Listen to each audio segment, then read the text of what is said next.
2025 সাল কি ভারতীয় সেনাবাহিনীর জন্য সোনার অক্ষরে লিখে রাখা একটা বছর হতে চলেছে?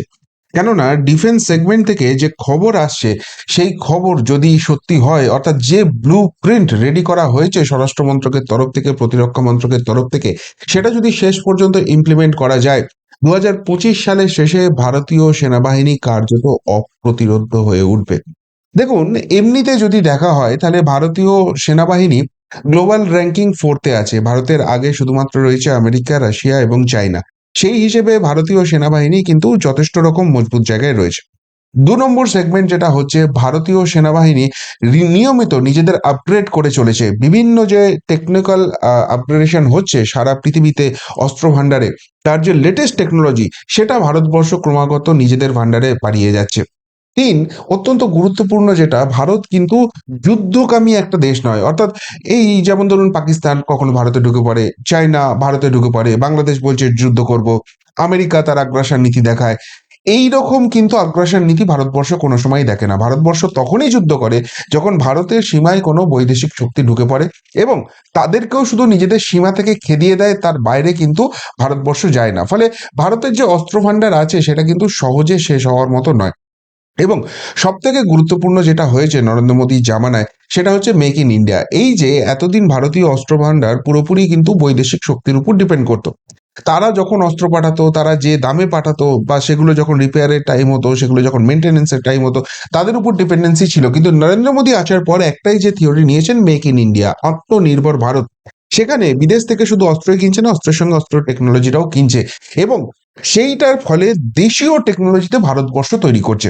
এটা এই এই ইনফ্রাস্ট্রাকচারটা তৈরি করতে ইনিশিয়ালি কিন্তু প্রচন্ড কাঠখড় পোড়াতে হয়েছে ভারতবর্ষকে, কিন্তু এখন এমন একটা জায়গায় এসে গেছে সেখানে আগামী 10 বছরের ইন্ডেক্স যদি বিভিন্ন দেশের আলোচনা করা হচ্ছে, সেখানে ভারতীয় সৈন্যবাহিনী তার অস্ত্র ভান্ডার তৈরি করা, সাপ্লাই করা এবং অন্যান্য দেশে অস্ত্র সাপ্লাই করা, এই জায়গায় কিন্তু গ্লোবাল ইন্ডেক্সে অনেকটা এগিয়ে গেছে।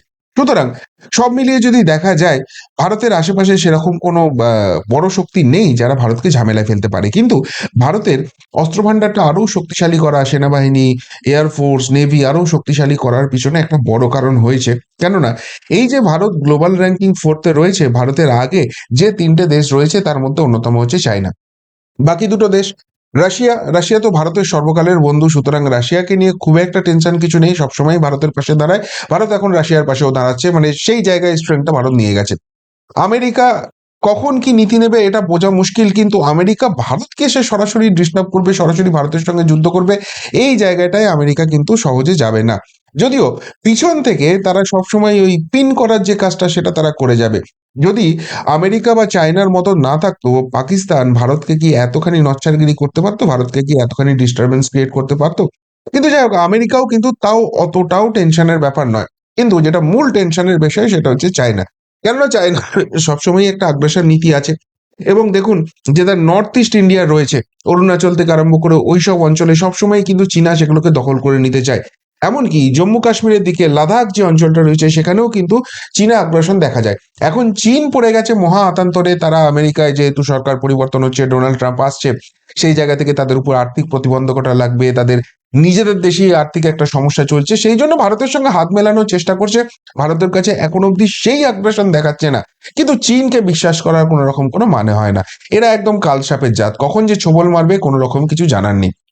এবং তার থেকেও বড় কথা, ভারতের এই অস্ত্র ভান্ডারটার যে মার্কেট রয়েছে সেটাকে ধরার জন্য এইসব দেশগুলো যারা অস্ত্র বিক্রি করে তারা কি কাজ করে, ভারতের আশপাশের দেশগুলোকে খেপিয়ে দেয়। এতদিন পাকিস্তানকে দিয়ে সেটা চলছিল, এখন বাংলাদেশকে দিয়েও একই রকম কার্য চলছে। এবং কোনদিন দেখবো হয়তো নেপালও সেই একই রকম জিনিস শুরু করেছে। এদেরকে কার্যত ঋণের দায়ে ডুবিয়ে দেয় এবং তারপর যেভাবে বলে চীন, সেইভাবেই এদেরকে নড়াচড়া করতে হয়। ফলে এদের নিজস্ব কোনো ক্ষমতা নেই, কিন্তু চীন এদেরকে পিছন থেকে সাপ্লাই দিয়ে ভারতকে ডিস্টারবেন্স একটা ক্রিয়েট করতে চায়।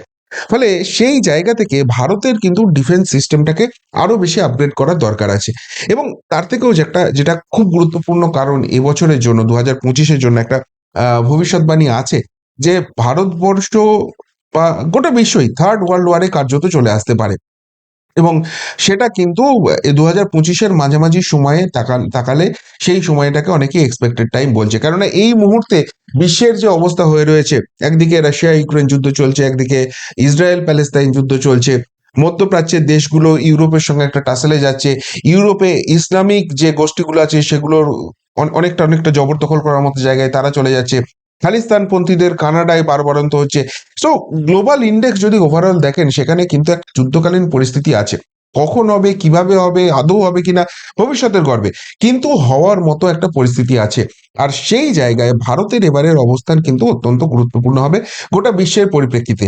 আর সেখানে যদি অস্ত্র ভান্ডারে পিছিয়ে থাকে, অস্ত্রের টেকনোলজিতে যদি পিছিয়ে থাকে, তাহলে কিন্তু ভারতকে মার খেতে হবে।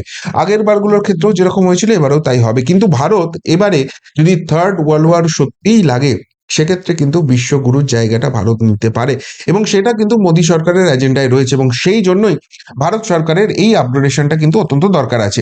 মেন কারণ কিন্তু ওই চায়না।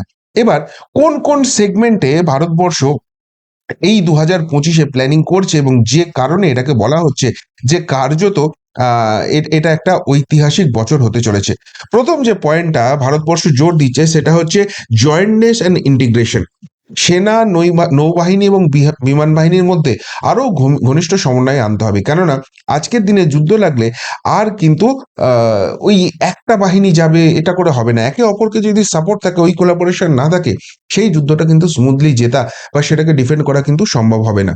এবং এই তিন বাহিনীর জন্যই ইন্টিগ্রেটেড থিয়েটার কমান্ড গঠনের পরিকল্পনা নেওয়া হয়েছে। কি এই ইন্টিগ্রেটেড থিয়েটার কমান্ড, এবং এটা করলে ভারতের সুরক্ষা বলয় কিভাবে বৃদ্ধি পাবে? বলছে চীনের সঙ্গে সীমান্ত সমস্যার জন্য লখনৌতে, পাকিস্তানের জন্য জয়পুরে, এবং সমুদ্র সংক্রান্ত বিষয়ে তিরুঅনন্তপুরমে কমান্ড স্থাপন করা হবে, যেখানে তিন বাহিনী থাকবে। এবং এই এই যে তিনটে মেন ফোকাসের জায়গা, দেখুন চীন একটা হচ্ছে উত্তর দিক থেকে, সেখান থেকে একটা ঝামেলা করতে পারে। সুতরাং সেখানে ওই লাদাখ ফাদাখ অঞ্চলে এখানে ডিফেন্ড করার জন্য তিনটে বাহিনী এক জায়গায় চলে আসবে। পাকিস্তানকে দিয়ে যদি ঝামেলা করানো হয় তাহলে জয়পুর থেকে সেটাকে ট্যাকেল করা হবে। আর চীনের আরেকটা জায়গা রয়েছে যেখানে হয়তো শ্রীলঙ্কাকে ইউজ করা হলেও হতে পারে, সেটা হচ্ছে ওই সাগর দিয়ে, ভারত মহাসাগরের জায়গা দিয়ে এসে, দক্ষিণ চীন সাগর দিয়ে এসে সেই জায়গাটায় তারা ডিস্টারবেন্স ক্রিয়েট করতে পারে। ফলে তিরুঅনন্তপুরমও কিন্তু একটা অত্যন্ত ক্রিটিক্যাল জায়গা হতে চলেছে। এই তিন জায়গায় ইন্টিগ্রেটেড থিয়েটার কমান্ড হবে। 2 নম্বর যে পয়েন্টটায় ভারতবর্ষ জোর দিচ্ছে সেটা হচ্ছে ফোর্স রিস্ট্রাকচারিং বা শক্তি পুনর্গঠন। সেনাবাহিনীকে আরো গতিশীল, প্রযুক্তিগতভাবে উন্নত করার জন্য আধুনিক প্রযুক্তি এবং স্বয়ংক্রিয়তার উপর জোর দেওয়া হচ্ছে। পৃথিবী এআই এ ঢুকে গেছে, আর্টিফিশিয়াল ইন্টেলিজেন্সে ঢুকে গেছে, এবং যুদ্ধ করার মেথড, যুদ্ধ করার সিস্টেম, সেগুলো কিন্তু অনেকটাই চেঞ্জ হয়ে গেছে। ফলে সেই আধুনিক যুদ্ধ কৌশল যদি রপ্ত করা না যায়, বিশেষ করে মহাকাশ, সেখানে কিন্তু একটা বড় ফ্যাক্টর হয়ে যায়। স্যাটেলাইট পিকচার, স্যাটেলাইট কমান্ড, সেগুলো অনেকটা, এবং ভারতবর্ষ সেখানে কিন্তু যথেষ্ট ভালো কাজ করছে। কিন্তু সেগুলোকে আরো ইন্টিগ্রেটেড, আরো আপগ্রেডেড করতে হবে, একদম লেটেস্ট ভার্সনের জায়গায় নিয়ে আসতে হবে। পৃথিবীর বাকি দেশ যেগুলো করছে তাকেও টেক্কা দেওয়ার চেষ্টা করতে হবে। সেই জায়গাটায় কিন্তু ভারতবর্ষ অত্যন্ত জোর দেবে। 3 নম্বরটা খুব গুরুত্বপূর্ণ, সেটা হচ্ছে সিস্টেমেটিক রিফর্মস। প্রতিরক্ষা ক্রয় প্রক্রিয়া দ্রুততর করতে হবে, এবং উদ্ভাবনী প্রযুক্তির সঙ্গে সমন্বয় সাধন করতে দাপ্তরিক কাঠামো পুনর্গঠন করতে হবে। দেখুন কিছুদিন আগেই আমি একটা প্রতিবেদন করছিলাম, সেখানে বলেছিলাম যে ভারতীয় যিনি এয়ারফোর্সের হেড রয়েছেন, এপি সিং, তিনি কিন্তু বলেছেন যে কোথায় রাফাল আসতেই তো এতদিন সময় লেগে যাচ্ছে, আমরা কিভাবে চীনের সঙ্গে যুদ্ধ লাগলে সেখানে পাঙ্গা দেবো, এই নিয়ে কথা বলছেন, এবং সেটা নিয়ে বিতর্ক হয়েছিল। আমি ডিটেলসে বলছি, আমি ওই প্রসঙ্গে আর যাচ্ছি না। কিন্তু যেটা প্রক্রিয়া হচ্ছে যে এখন অস্ত্র কেনার যে প্রক্রিয়া, সেটা অত্যন্ত ডিলেড প্রসেস চলে। আপনার একটা কোনো দেশের অস্ত্র টেকনোলজি ভালো লাগলো, আপনি সেটাকে অর্ডার করলেন, টাকা পয়সা দিয়ে দিলেন, এইবার সেই দেশটা সেটাকে তৈরি করতে শুরু করে। আর এগুলো তো এরকম নয় যে এরকম সুইচ টিপলে আমার তৈরি হয়ে গেল। এগুলো তৈরি করা, টেস্টিং, অনেক কিছু প্রসেসের মধ্যে দিয়ে যায়। সো সেটা সাপ্লাই হতে 3 থেকে 4 বছর লেগে যায়। সো তখন 3 থেকে 4 বছরে পৃথিবী কিন্তু আরো আধুনিক জায়গায় চলে যায়, আরো সেটা আপগ্রেডেশন হয়ে যায়। ফলে সেই অস্ত্রটা তখন যখন আমাদের হাতে আসছে, তখন তার থেকেও অনেক লেটেস্ট ভার্সন চলে এসছে। আবার সেগুলোকে যখন অর্ডার দেওয়া হয়, সেই জায়গাটা চলে যায়। সো এই এই যে ক্রয়ের জায়গাটা, এটাকে কিন্তু অনেক আপগ্রেডেশন করতে হবে। আমাকে রেডি টু মুভ কি করতে পারে সেই জায়গাটায় চাপ দিতে হবে। এবং এই যে কেনাটা হবে, বা এটাকে যে ইউজের জায়গাটা থাকবে, এটা যদি ভারতীয় টেকনোলজি তৈরি করতে হয়, যেটাই হোক, বিভিন্ন ডিপার্টমেন্ট কিন্তু এর সঙ্গে ইনভলভমেন্ট থাকে। সেইগুলোকে এমন একটা ছাদের তলায় নিয়ে আসতে হবে যাতে এই প্রসেসটাই কোনো রকম কোনো ডিলে না হয়। এই জায়গাটাই কিন্তু অত্যন্ত গুরুত্ব দেওয়া হচ্ছে। এবার 4 নম্বর যেটা হচ্ছে, এই 5 নম্বর যেটা হচ্ছে হিউম্যান রিসোর্স ম্যানেজমেন্ট, মানব সম্পদ ব্যবস্থাপনা। সেনার কর্মীদের জন্য আরো দক্ষ প্রশিক্ষণ, নতুন সুযোগ এবং উন্নত মানের কাজের পরিবেশ তৈরি করা হবে। দুটো জায়গা রয়েছে, একটা হচ্ছে যে এই যে আর্মিকে ইউজ করা হবে, এই যে সেনাবাহিনীতে যারা কাজ করেন তাদেরকে যে ইউজ করা হবে, তাদের কিন্তু ট্রেনিংটা অনেক আপগ্রেড করতে হবে, কেননা তারা যে অস্ত্রশস্ত্র ব্যবহার করেন সেখান থেকে অনেক আধুনিক অস্ত্র সম্ভার হতে চলেছে। সেটা তাদের হাতে আছে, কিন্তু যদি ব্যবহারই না ঠিক করে করতে জানে তাহলে কি হবে, সেই জায়গাটায় আপগ্রেডেশন হবে। একদম লেটেস্ট জায়গায় তারা চলে যাবেন ট্রেনিং এ। এবং দুই, যুদ্ধ করছেন, তারা দেশকে সুরক্ষা দিচ্ছেন, সুতরাং তাদের সুরক্ষাটাও যেরকম আছে তাদের মানসিক জায়গাটাও সেটাকে কিন্তু অনেকটাই ডেভেলপ করতে হবে। এবং এই সমস্ত কিছুর উপর অসম্ভব রকম কাজ করতে চলেছে। এবং এই যেগুলো যদি সত্যি ইমপ্লিমেন্টেড হয় তাহলে কিন্তু ভারতীয় সেনাবাহিনী যে ফোর্থ র্যাঙ্কিং আছে সেই র্যাঙ্কিং কিন্তু জাম্প করা সম্ভব আছে। এবার আরেকটা জায়গা হচ্ছে যে আহ, ঠিক এক্স্যাক্টলি কোন কোন যে আধুনিকীকরণ আধুনিকীকরণ কথাগুলো বলছি, কোন কোন জায়গাগুলোই ভারতীয় সেনা বা এই ডিফেন্স সেগমেন্টে জোর দেওয়া হচ্ছে, বা সেইখানটায় কেন মনে হচ্ছে ভারত যে ফোর্থ র্যাঙ্ক আছে সেটাকেও টপকে যেতে পারে, মানে চীনকেও টপকে যাওয়ার যে হাতছানি আসছে সেটা কেন বলা হচ্ছে। মূলত তিনটি জায়গায় ভারত এখানে জোর দিচ্ছে। একটা হচ্ছে আর্টিফিশিয়াল ইন্টেলিজেন্স ও রোবোটিক্স, মানে বেসিক্যালি সেনাবাহিনীর বদলে দেখবেন এখন এসে গেছে ওই কুকুরের মতো দেখতে, তারা হেঁটে যাচ্ছে কিন্তু ভেতরে মেশিন গান রয়েছে। তো আমার যদি হিউম্যান রিসোর্সটাকে আমি সেভ করে এই ধরনের যন্ত্র দিয়ে যুদ্ধটা করতে পারি, এটা একটা জায়গা আছে। সো রোবোটিক্সের অনেক বেশি কাজ হবে, এবং সেটার সঙ্গে আর্টিফিশিয়াল ইন্টেলিজেন্স, যেখানে হিউম্যান রিসোর্সটাকে ইউজ করাটা অনেকটা কমে যাবে, তারা এটাকে কমান্ড দেবে। কিন্তু মেন একদম ব্যাটল ফিল্ডে গিয়ে যদি যুদ্ধ করতে হয় সেটা কিন্তু রোবোটিক্স এবং আর্টিফিশিয়াল ইন্টেলিজেন্সের উপর করবে। এই জায়গাটায় জোর দেওয়া হবে। এরপর আসছে হাইপারসনিক মিসাইল প্রযুক্তি। এখনকার যে মিসাইল হয়ে গেছে সেগুলো সবই ব্যাকডেটেড, এবার পুরোটাই যেটা হচ্ছে হাইপারসনিক, যেটা আলোর থেকেও দ্রুততর গতিতে যায়। এবং সব থেকে বড় কথা, এই হাইপারসনিককেও এখন র্যাডারের মধ্যে কিন্তু ক্যাচ করা সম্ভব হচ্ছে। অর্থাৎ আমি মিসাইল পাঠাচ্ছি, সেই মিসাইলটাকে যেখানে যাওয়ার কথা তার আগেই ধ্বংস করে দেওয়া হচ্ছে। এমন মিসাইল বানাতে হবে যেটা হাইপারসনিক টেকনোলজিতে হবে, অথচ এই র্যাডারগুলোকে ফাঁকি দিতে পারে, সেই জায়গাটায় কিন্তু কাজ করতে হবে। প্লাস আমাদের র্যাডার সিস্টেমটাকে এমন বানাতে হবে যে আমাদের বিপক্ষের হাতে যদি এরকম হাইপারসনিক মিসাইল থাকে সেগুলো কিন্তু র্যাডার ফাঁকি দিতে পারবে না, তাদেরকে ক্যাপচার করতে হবে। সো এই জায়গাটায় অনেকটা কাজ করার জায়গা রয়েছে। এবং সব থেকে বড় কথা, ডোমেস্টিক ইনোভেশন বা মেক ইন ইন্ডিয়া। এখানে যা কিছু হচ্ছে তার সমস্তটাই বিদেশ থেকে করলে আর হবে না, সেটা মেক ইন ইন্ডিয়া করতে হবে। কেননা সব থেকে বড় কথা, যখন আমার এই রিফরমেশনের দরকার হয়, যখন সেগুলোর আপগ্রেডেশন দরকার হয়, সেই সমস্ত কিছু কিন্তু ডিপেন্ডেন্সি আর বিদেশের হাতে থাকবে না, আমাদের দেশের মধ্যে থেকেই সেটা করা সম্ভব হবে, যেটা যুদ্ধ যদি লাগে সেই সময় কিন্তু খুব ক্রিটিক্যাল এফেক্টিভ হবে। এবার সব থেকে যেটা ইম্পর্টেন্ট, যেটা বলে শুরু করলাম যে এটাকে গোল্ডেন ইয়ার বলা হচ্ছে, এই সংস্কারগুলোকে কেন কেন এটাকে বলা হচ্ছে যে গোল্ডেন পিরিয়ড হতে চলেছে বা গোল্ডেন ইয়ার হতে চলেছে। দেখুন, এক তো বললাম থার্ড ওয়ার্ল্ড ওয়ার রাখতে পারে, বা আহ, যুদ্ধের ব্যাপারটাই পুরোপুরি কিন্তু চেঞ্জ হয়ে যেতে চলেছে আর্টিফিশিয়াল ইন্টেলিজেন্স এরাতে। সুতরাং ভারতীয় সেনাকে প্রচন্ড রকম আপগ্রেড করতে হবে এবং ভবিষ্যতে যুদ্ধক্ষেত্রের জন্য প্রস্তুত করতে হবে। যাদের সঙ্গে টক্কর লাগবে যদি থার্ড ওয়ার্ল্ড ওয়ার হয়, সেক্ষেত্রে তারা যে ধরনের টেকনোলজি ইউজ করবে তা সেটাকে যদি কমব্যাট করার মতো জায়গায় না থাকে, একদম বেঘরে হাঁটতে হবে। ভারতের প্রতিরক্ষা সরঞ্জামের শীর্ষ রপ্তানিকারক হিসেবে গড়ে তুলতে হবে। এবার এই যে এত কিছু করা হবে, সেটার জন্য একটা বড় ফান্ডিং এর দরকার আছে। সেই বড় ফান্ডিংটা আসবে কোথা থেকে, আর্নিংটা কোথা থেকে বাড়বে? আর্নিং বাড়ানোর ক্ষেত্রে সেটা ওই সেই একই মেক ইন ইন্ডিয়া, অস্ত্র এতটাই তৈরি করো, এতটাই উন্নত মানের তৈরি করো যে এখন আর ভারত কিনবে না।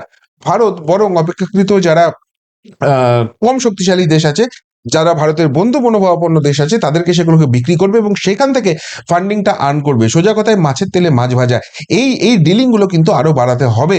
এবং এখানেই কিন্তু মোদিজির বিদেশ সফরটা অত্যন্ত গুরুত্বপূর্ণ হয়ে যাচ্ছে। এবং সীমান্তে শত্রুর প্রভাব রুখে দেওয়া এবং আত্মনির্ভর প্রতিরক্ষা কাঠামো তৈরি করা। দেখুন, বাংলাদেশ হোক, পাকিস্তান হোক, এদেরকে দিয়ে ভারতকে ডিস্টারবেন্স ক্রিয়েট করার চেষ্টা করা হচ্ছে, আর চীন তো নিজের সঙ্গে আছে। সো ভারতের এই তিন দিক থেকেই কিন্তু কার্যত বিপদ আছে। এখন যদি আমি এটাকে পুরোটাই একটা আর্টিফিশিয়াল ইন্টেলিজেন্স দিয়ে তৈরি করি, টেকনিক্যালি এতখানি গুরুত্বপূর্ণ জায়গায় নিয়ে যায় যে আমার হিউম্যান রিসোর্স ওখান থেকে অনেক কমিয়ে দেবো, অথচ ওখান দিয়ে মাছিটাও গলতে পারবে না, সেই সিস্টেম যদি আমরা তৈরি করতে পারি, তাহলে কিন্তু এই প্রতিরক্ষা খাতে ইনিশিয়াল ইনভেস্টমেন্ট অনেক বেশি হবে, মেনটেনেন্স কস্ট থাকবে, কিন্তু কিন্তু আলটিমেটলি ফিউচারের জন্য ভারতবর্ষ অনেক বেশি সুরক্ষিত হবে। এবং সেই জায়গাটাই কিন্তু সব থেকে গুরুত্বপূর্ণ হতে চলেছে। তবে আপনাদের যদি মনে হয় যে এই জায়গাটা কোনো রকম কোনো চ্যালেঞ্জ নেই, অবভিয়াসলি চ্যালেঞ্জ রয়েছে, যেটা প্রথমেই বললাম একটা বিশাল আর্থিক জায়গা, কিন্তু তার সলিউশনটাও ভাবা আছে যে ছোট ছোট বন্ধু মনোভাবাপন্ন দোষগুলো সেইখানে কিন্তু অস্ত্র সাপ্লাই বাড়াতে হবে। এবং সব থেকে বড় কথা, যারা ভারতীয় সেনা রয়েছে তাদের যে ট্রেনিং দেওয়া হবে তাদেরকে কিন্তু এই নতুন টেকনোলজির সঙ্গে মানিয়ে নিতে হবে। এই জায়গাটা কিন্তু অত্যন্ত গুরুত্বপূর্ণ, এইখানটা খুবই ক্রিটিক্যাল রোল প্লে করতে পারে। এবং সেই জায়গাটা কিন্তু একটা সব থেকে হিউম্যান রিসোর্সটাই কিন্তু চ্যালেঞ্জিং এর জায়গায় রয়েছে। কিন্তু যদি এগুলোকে সত্যি ইমপ্লিমেন্ট করা যায়, তাহলে যারা সমর বিশেষজ্ঞ, যারা যুদ্ধ বিশেষজ্ঞ, তারা যেটা বলছেন ভবিষ্যতে যুদ্ধক্ষেত্রে ভারত কার্যত অপ্রতিরোধ্য হয়ে উঠবে। ভারতীয় সেনা আরো বেশি আত্মনির্ভর হয়ে উঠবে এবং প্রতিরক্ষা শিল্পে নতুন নতুন কর্মসংস্থানের সুযোগ হবে। অর্থাৎ শুধুমাত্র ভারতের অর্থভান্ডার বাড়বে তা তো নয়, এই যে অস্ত্র তৈরি করতে হবে সেটা যদি আরো বেশি কারখানা এস্টাবলিশ হয়, সেখানে কর্মসংস্থান সেখানে অটোমেটিক্যালি বাড়বে, পরে ওভারঅল কিন্তু ভারতের ইকোনমিটাও অনেকটা স্ট্রং হবে এই জায়গাতে। আর তাই সব মিলিয়ে যে রিফরমেশনের কথা ভাবা হচ্ছে, যে রোডম্যাপ, যে ব্লু প্রিন্ট তৈরি করা হয়েছে ভারতীয় ডিফেন্স সিস্টেমের জন্য ওভারঅল, সেনাবাহিনী মানে আমি শুধুমাত্র পদাতিক বাহিনীর কথা বলছি না, নেভি এবং এয়ারফোর্সও তার মধ্যে কিন্তু ইনক্লুড রয়েছে। সেই জায়গা থেকে ভারতবর্ষ এবছর কিন্তু অনেকগুলো মাইলস্টোন টাচ করতে পারে এবং তার পুরোপুরি রোডম্যাপ রেডি আছে, এবং সেই মাইলস্টোনগুলো যদি সত্যি অ্যাচিভ করা যায় 2025-এর শেষে, ভারতের গ্লোবাল র্যাঙ্কিং বাড়তে পারে এবং চীনকেও টেক্কা দেওয়ার মতো জায়গায় চলে আসতে পারে। একটা জায়গায় ভারত পিছিয়ে থাকতে পারে, সেটা হচ্ছে 6th generation fighter jet, but সেটা নিয়েও কিন্তু কাজ শুরু হয়ে গেছে। চীনকে ওই জায়গাটাও ছেড়ে রাখা যাবে না, এটা কিন্তু ভারতবর্ষ বুঝতে পেরে গেছে এবং অন্যান্য দেশও বুঝতে পেরে গেছে। তারা ভারতের সঙ্গে কোলাবোরেশন করছে এবং সেই জায়গা থেকে ওইখানটাও চীনকে কম্ব্যাট করার মতো জায়গায় থাকবে। দেখা যাক শেষ পর্যন্ত কি হবে। বছরের শুরুতেই ডিফেন্স সেগমেন্টে অনেকগুলো অনেকগুলো জিনিস ভারত আপগ্রেড করেছে, যেটা খুব খুব পজিটিভ নোটে শুরু হয়েছে 2025টা, এবং তার সঙ্গে এই ব্লু প্রিন্ট কিন্তু ভারতীয় স্বরাষ্ট্র মন্ত্রক সামনে নিয়ে আসছে। ফলে আশা করাই যেতে পারে 2025-এর পর ভারতের দিকে চোখ তুলে তাকানোর মতো জায়গাতেও অন্য কোনো দেশ থাকবে না। কি মনে হয়, সত্যিই ভারত অ্যাচিভ করতে পারবে সেনাবাহিনীর এই সেগমেন্টে? স্বাধীনতার এত বছর পরে ভারতীয় সেনাবাহিনী কি সত্যিই বিশ্বের ইতিহাসে এমন একটা জায়গায় যাবে যেখান থেকে ভারতীয় সেনাবাহিনীর নাম স্বর্ণাক্ষরে লেখা থাকবে? নাকি এসব অতীতেও অনেক কিছু হয়েছে, আগে হোক তারপর বিশ্বাস করব? উত্তরটা অবশ্যই কমেন্ট বক্সে কমেন্ট করে জানাবেন। এমনকার মতো এখানেই শেষ করলাম, ফেরত আসছি নতুন প্রতিবেদন নিয়ে খুব তাড়াতাড়ি। ভালো থাকবেন, সাথে থাকবেন, পাশে থাকবেন। নমস্কার।